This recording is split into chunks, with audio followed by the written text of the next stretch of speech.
after the last video, and you hear me say this a lot, that I have nearly 40 years of experience doing this, and my father has 60 years, roughly, of experience, and combined we have about 100 years of experience of guitars.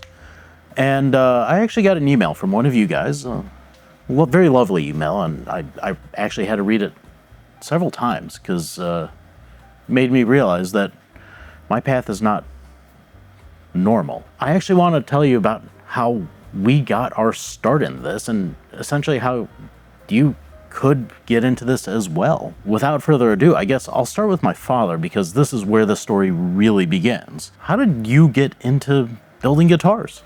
Well, it was a pretty simple thing. I was playing guitar. I didn't have a decent guitar.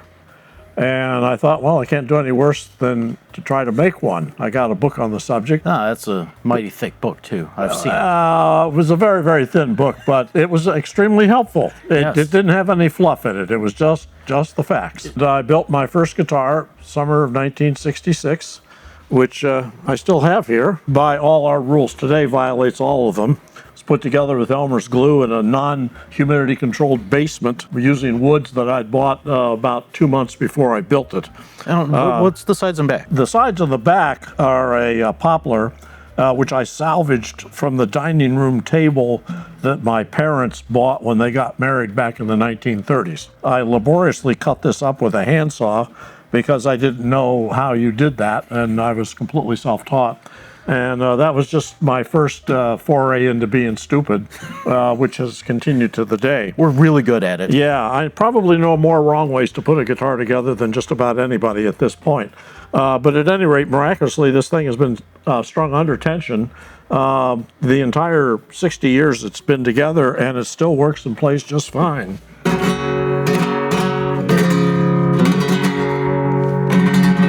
Yep. So that's how you got your start.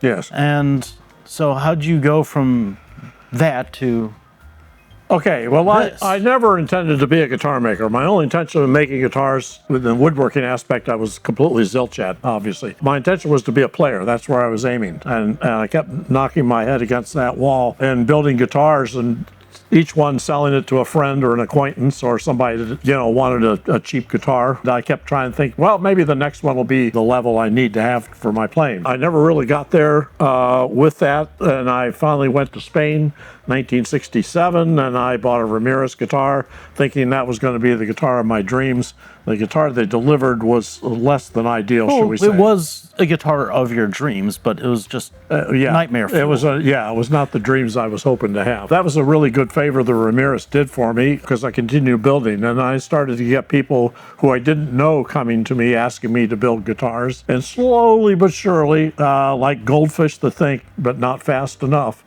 I came to realize that maybe, just maybe, I might have actually more of a career building these and repairing these than playing them. And so that's how it went from there.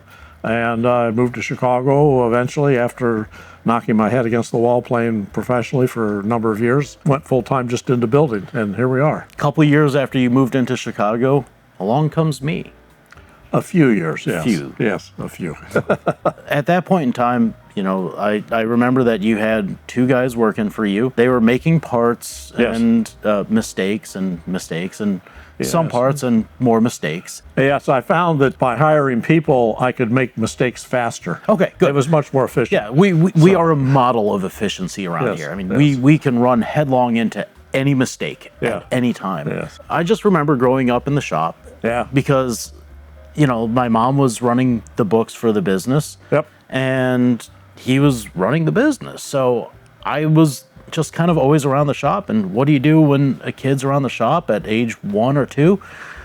Clearly you give them a hammer and a file and a knife. Yeah, and that's what we did. You had your own little spot in the corner and your own piece of wood and the block and the hammer and tools and everything, and you just proceed to go at it and do whatever it was you were making out of that block of wood. Yep. By the time you were 3, I started giving you some simple tasks, like I showed you how to pull frets on a guitar. I actually told you, how much was it per fret I paid you? 25 cents per fret. Oh, those halcyon days. I know. My rates have gone up since then, by the way. I was getting paid 25 cents a fret at age 3, and that was on an Arcangel Fernandez. And I suppose I should just kind of be upfront and say this.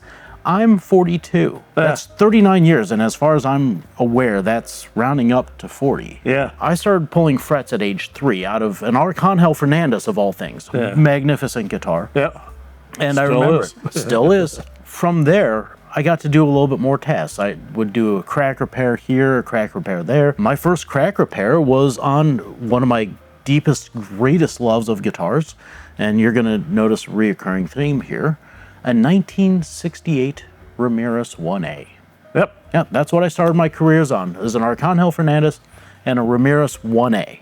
Put yourself through college replacing fingerboards on those Ramirez's. Still do. I'm one of the few who was able to graduate college debt-free because of Ramirez. Yes. And those guys, well, they still help pay a lot of bills around here, which I appreciate. In fact, I just bought another Ramirez today. It's one of those things where we have a lot to thank for that Ramirez shop. Right. Because, they put out so many guitars that are so magnificent, but also needing certain amounts of work. And don't forget all the French polishing. You were doing that when you were on 6 or something. Yeah, at age 6, we'd do, I'd make Christmas presents for people and I'd French polish it. Yeah. At which point that led to me being the youngest presenter at the Guild of American Luthiers ever. I remember that. I was age 19. Yeah. I gave a 2-day, 6-hour lecture on how to French polish, and this is after I'd been teaching French polishing to some great masters, including another big YouTuber out of Colorado who has incorporated my method into his guitar making DVD, which he credits me for teaching him how to French polish because he didn't really do a great job prior to that. And I know that there's many great luthiers out there that I had to teach domestically and internationally, including the son of a French polisher in Spain. That was a shocker when he came over. It most certainly was. Yes. I also have done a lot of repairs and being around a lot of the guitars that were in our shop. Every time something nice would come in, he'd have me poke around and prod and so on and so forth, and say, this is a Vicente Arias, this is a Torres, this is a Hauser, this is a Boucher, this is a Friedrich, and so on and so forth. And I had a chance to handle these magnificent instruments starting at around age 7. I was able to start building a career by doing these repairs and getting this knowledge base that I'm fortunate enough to be able to grow off of.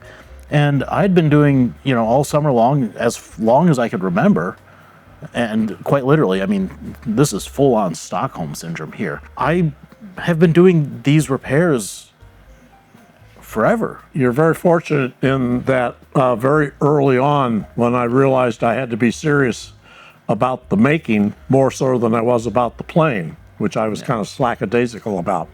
And I studied how the old shops conducted their businesses. Yeah. How did they stay in business? Because frankly, this is not a high dollar volume business by any stretch. And I came to realize that the shops not only built instruments, they repaired them, they bought them, they sold them, they did everything that had to do with the instruments, and many of the shops even were also music publishers and music distributors and so on. That didn't work for me, but at any rate, I realized we can't just have the luxury of saying we're only going to build, we're not going to repair, because those instruments, if you don't repair, none of that ever comes in. You will never see those instruments. Yes. And that's the downside of saying, well, we're not going to do repairs. But that's why our shop is so stacked up with repairs. And I realized over time, eventually we're going to get to the point where we have more business repairing these than building these, and I think we're getting to that point now, which is where the violin industry has already gotten to. Absolutely. By that measure, I mean, this year alone, we have worked on Garcia, Hauser, Torres, Boucher, Friedrich, Romanios. Yes, anonymous 200-year-old French, and so on and so on. And countless modern guitars from incredible makers that you may have... Contemporary makers. Yeah. It never ceases to shock me how many contemporary builders won't repair their own instruments? That always boggles my mind. But they'll send the business to us and say, "Oh, take it to Richard or Marshall. They'll do it." And so, Thank you. Yeah, we appreciate that. We get to see a lot of these instruments. I mean, that includes, let's see, my first major restoration was that mandolin. Yes, which was a Martin mandolin. It was a Martin mandolin. There's about a dozen of them in the world. Yeah, just kind of walks into our door. In a paper bag. Quite literally in a paper bag. Yes, literally. And then after that, I transitioned straight into a very minor repair of Charlie Bird's Hauser, 1929 Hauser. 28. 28 Yobei model Hauser. Yeah. And that was a complete back-off restoration. Yep, back was off, and a lot of bad work had been done to it previously that had to be undone. Yeah, so that was a huge amount of work that I got to do, and I'm not even up to age 18 at this point in time. I was 14 when I did that. Yeah. Which is kind of crazy to think. And then we had a client of yours that requested a very strange guitar, and hearing that guitar actually prompted me to start building. And this was maybe about a year after delivery of that guitar. Yeah. He was just in our shop. I was sitting around, and I got hit with the bug that I had to stop repairing and I had to start building. And do you still have your first guitar also? Oh, yeah. Here we go. Wow. This is my form of teenage rebellion. That's a heck of a lot nicer looking than my first effort. Well, admittedly, I did have a really good mentor to get me along the way. Clearly, your teeth were much sharper than my teeth were. And this is all French polish, Indian rosewood, Sitka spruce. It's a dreadnought, and I spent my first 20 guitars building steel string guitars, including Martin 0045 bench copies, which I accidentally showed one of them to Chris Martin. That was an awkward moment, but he complimented me, said that it looked just like one of his. You know, we had a lot of fun building that, and that kind of got me entrenched, and I finally got so tired of saying no because people kept on saying, "Hey, Marshall, will you build a classical guitar?" No. Will you build a classical guitar? No. Will you build a classical guitar? Yes. One thing led to another, and after college, because I was a violin performance major, I went to the Violin Making School of America. And this is after I had done a world tour of Europe with an orchestra, professionally playing. And, I was in Vienna, Budapest, Prague, and so on and so forth. As a professional musician, going to the violin making school launched me into a whole new world. And how did you get that entry into the violin making school? Yeah. You should mention that, because I had nothing to do with that, because I'm just a street luthier. I remember when we were in Mittenwald touring the school over there, they said, "Oh, you're a guitar maker." He's just a box maker. Yeah, an amateur. Yes. Mm-hmm. I had previously worked with the preeminent Carl Becker. He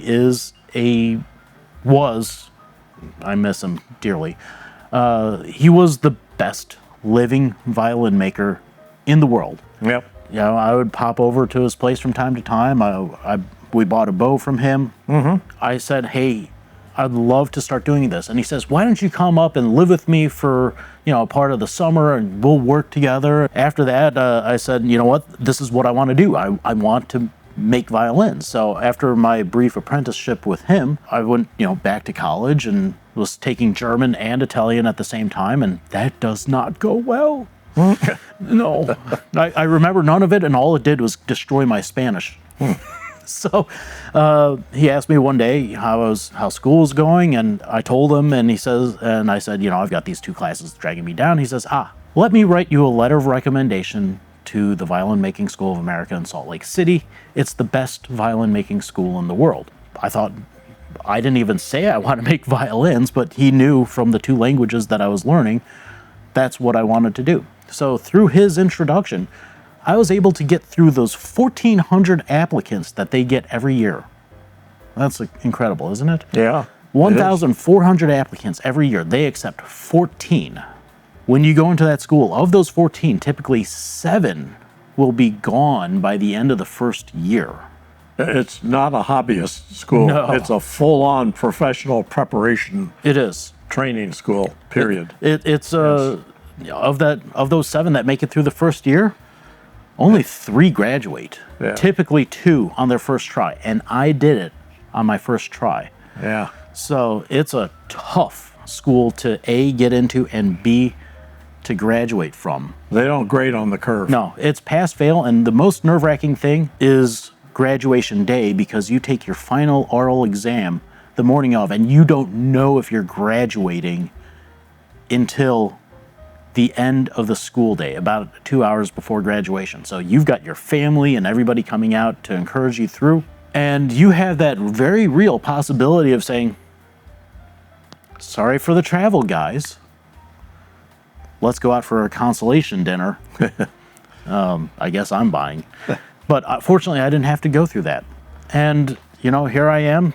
I started building guitars in earnest and doing this so that way I could save up to build some violins, because I love building violins. It's so much fun. One thing leads to another, and I'm still saving to build my violins because, Well, it's your instrument. It's what you play, so. It is. And I realize that, much like you, yeah, having the right tool on hand will help you become a better musician.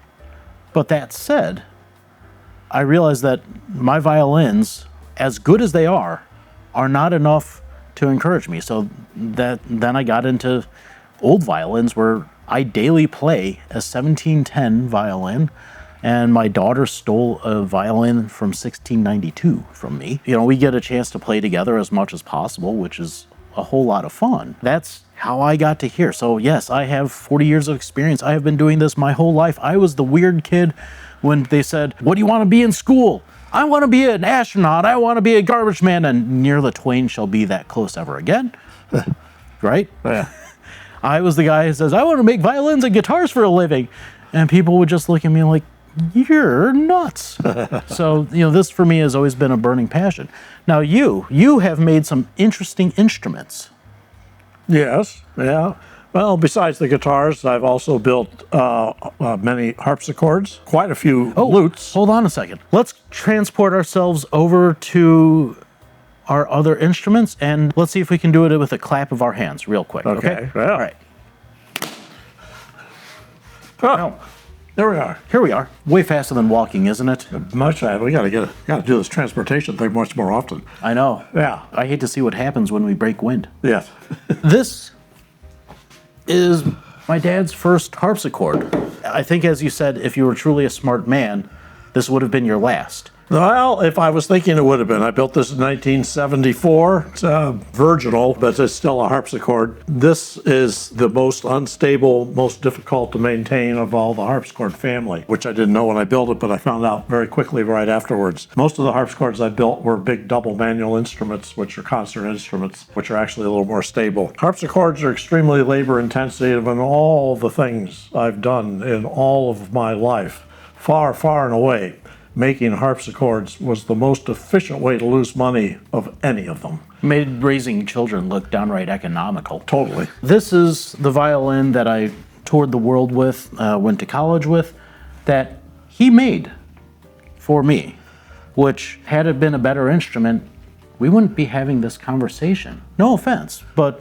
yeah, well, it was number one. Right. First one, only one. I believe inside it actually says one of one. Yeah, well, yes, I learned my lesson with that one. Yeah, this got me through a whole lot of playing and time until I realized that my limiting factor actually wasn't my ability, it was the instrument, because I was in a lesson with my teacher, Peter Schaefer, who's a concertmaster of the Chicago Symphony Orchestra, as well as the Berlin Philharmonic. I was trying to play, and I was trying to get this expression out. I couldn't do it.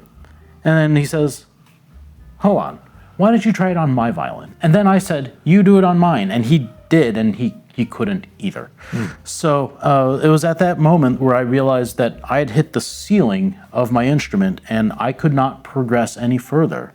And in order to buy an instrument of the quality that I needed, we were looking at, I think, new Mercedes-Benz, S-Class. Way beyond. Yeah, money-wise. That's kind of why I started to go into violin making school, because I learned from a master that when you can't buy your next level of instrument, make it.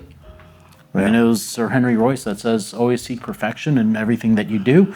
If you can't find perfection, make it. This is the violin that kept me from being a professional violinist to my first violin that I made in violin making school, which I will never sell. I don't play it, don't particularly like this violin, but it was because it was 100% under the direction of my teacher, and I had to build the way that he builds, which I think is absolutely respectful.